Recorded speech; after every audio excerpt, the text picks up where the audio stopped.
nalobaki yango na bandeli ya journal oyo IDPS alobi mpona bango le 24 avril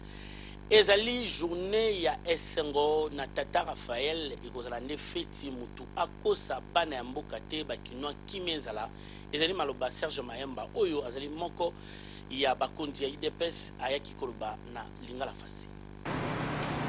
Lingala Facile bafandi kaka boye porte efungwami. Maître Serge Mayamba Massaka, secrétaire ya parti UDPS, yé azali chef ya département ya relation avec les forces politiques et sociales, aye kotala Lingala Facile bakutani na cordon kasi message oyo ayaki nango plus ezalaki pona ba militant na bango. Na yé na Lingala Facile, nous allons remercier Lingala Facile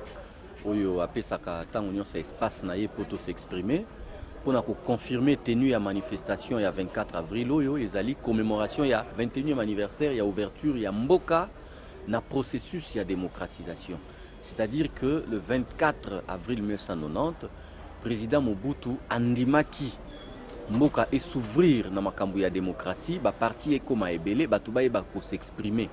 et ezali pe occasion pour na UDPS ya ko fêter anniversaire na yango oyo et salamaki te le 15 février, yango président Etienne Tshisekedi wa Mulumba alobaki tokutana le 24 avril biso nyonso na stade Tata Raphaël wana ye akoloba pe ba responsable mingi ya opposition oyo bazeli na UDPS bakoya pona kopesa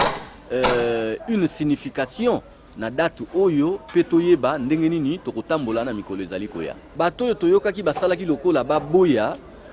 bazana eloko akoboya te parce que bango balobaki na biso que misala ezo salama na kati ya stade biso tolobi biso toza na kati ya stade te complexe Tata Raphaël eza espace ya munene toza na ba parc 5 ba parc 4 toza na parvis nango c'est-à-dire espace eza libanda ya ba tribune so tokozala libanda ndenge UDPS esalaki le 9 juillet 2005 autorité ya ville azwa information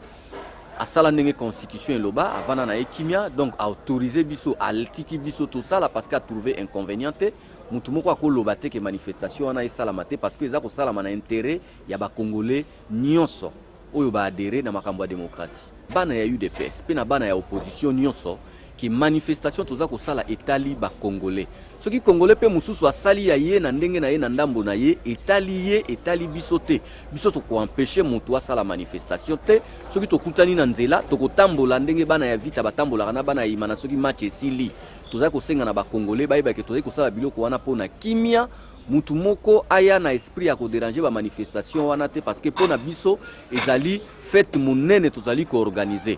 terrible.